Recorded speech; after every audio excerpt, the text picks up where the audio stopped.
ಶುಭೋದಯ. ಈ ದಿನದ ಸಚೇತನ ಕಾರ್ಯಕ್ರಮದ ವಿಷಯವೆಂದರೆ ರಾಷ್ಟ್ರೀಯ ವಿಜ್ಞಾನ ದಿನಾಚರಣೆ. ಈಗ ನನ್ನ ಸ್ನೇಹಿತರು ಪರಿಚಯಿಸಲಿದ್ದಾರೆ. ಮೊದಲನೇದಾಗಿ ಸಂಜು. ಪ್ರತಿ ವರ್ಷ ಫೆಬ್ರವರಿ 28ನೇ ದಿನಾಂಕವನ್ನು ರಾಷ್ಟ್ರೀಯ ವಿಜ್ಞಾನ ದಿನವನ್ನಾಗಿ ಆಚರಿಸಲಾಗುತ್ತದೆ. ವಿಜ್ಞಾನ ಹಾಗೂ ನಮ್ಮ ಜೀವನದಲ್ಲಿ ಅದರ ಮಹತ್ವದ ಬಗ್ಗೆ ಜನಸಾಮಾನ್ಯರಲ್ಲಿ ಅರಿವು ಮೂಡಿಸುವುದು ರಾಷ್ಟ್ರೀಯ ವಿಜ್ಞಾನ ದಿನದ ಆಚರಣೆ ಉದ್ದೇಶ. 2025ರ ರಾಷ್ಟ್ರೀಯ ವಿಜ್ಞಾನ ದಿನದ ವಿಷಯ ಅಭಿವೃದ್ಧಿ ಹೊಂದಿದ ಭಾರತಕ್ಕಾಗಿ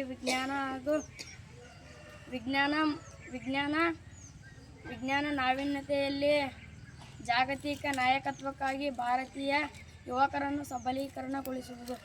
ಮುಂದಿನ ವಿಷಯವನ್ನು ಭಾರತದ ಹೆಮ್ಮೆಯ ವಿಜ್ಞಾನಿ ಸರ್ ಸಿ.ವಿ. ರಾಮನ್ ಅವರ ಅಪೂರ್ವ ಸಾಧನೆಯ ಬಗ್ಗೆ ನೆನಪಿನಲ್ಲಿ ಈ ದಿನವನ್ನು ರಾಷ್ಟ್ರೀಯ ವಿಜ್ಞಾನ ದಿನ ಎಂದು ಗುರುತಿಸಲಾಗಿದೆ. ವಿಜ್ಞಾನ ದಿನದ ಮಹತ್ವ.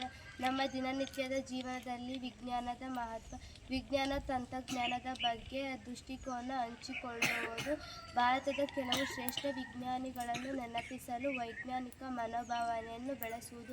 ಇನ್ನು ಮುಂದಿನ ವಿಷಯವನ್ನು ನನ್ನ ಸ್ನೇಹಿತ ಕಾರ್ತಿಕ ನೊಬೆಲ್ ಪ್ರಶಸ್ತಿ ಪಡೆದ ಏಷ್ಯಾದ ಮೊಟ್ಟ ಮೊದಲ ವಿಜ್ಞಾನಿ ಎಂಬ ಹೆಗ್ಗಳಿಕೆಗೆ ಪಾತ್ರರಾದ ಸಿ.ವಿ. ರಾಮನ್ ಅವರ ಪೂರ್ಣ ಹೆಸರು ಚಂದ್ರಶೇಖರ್ ವೆಂಕಟರಾಮನ್ ಎಂದು.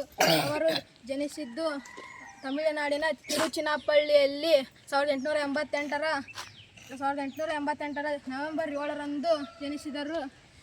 ಇವರ ತಂದೆ ಚಂದ್ರಶೇಖರ್ ಅಯ್ಯರ್ ಗಣಿತ ಹಾಗೂ ಭೌತ ವಿಜ್ಞಾನ ಶಿಕ್ಷಕರಾಗಿದ್ದರು. ಮುಂದಿನ ವಿಷಯವನ್ನು ಚಂದ್ರಗುಪ್ತ. ಯಾವುದೇ ಪಾರದರ್ಶಕ ರಾಸಾಯನಿಕ ವಸ್ತುಗಳ ಮೇಲೆ ಬೆಳಕನ್ನು ಹಾಯಿಸಿದಾಗ ಹೊರಬರುವ ಕಿರಣಗಳು ಒಳಬರುವ ಕಿರಣಗಳಿಗಿಂತ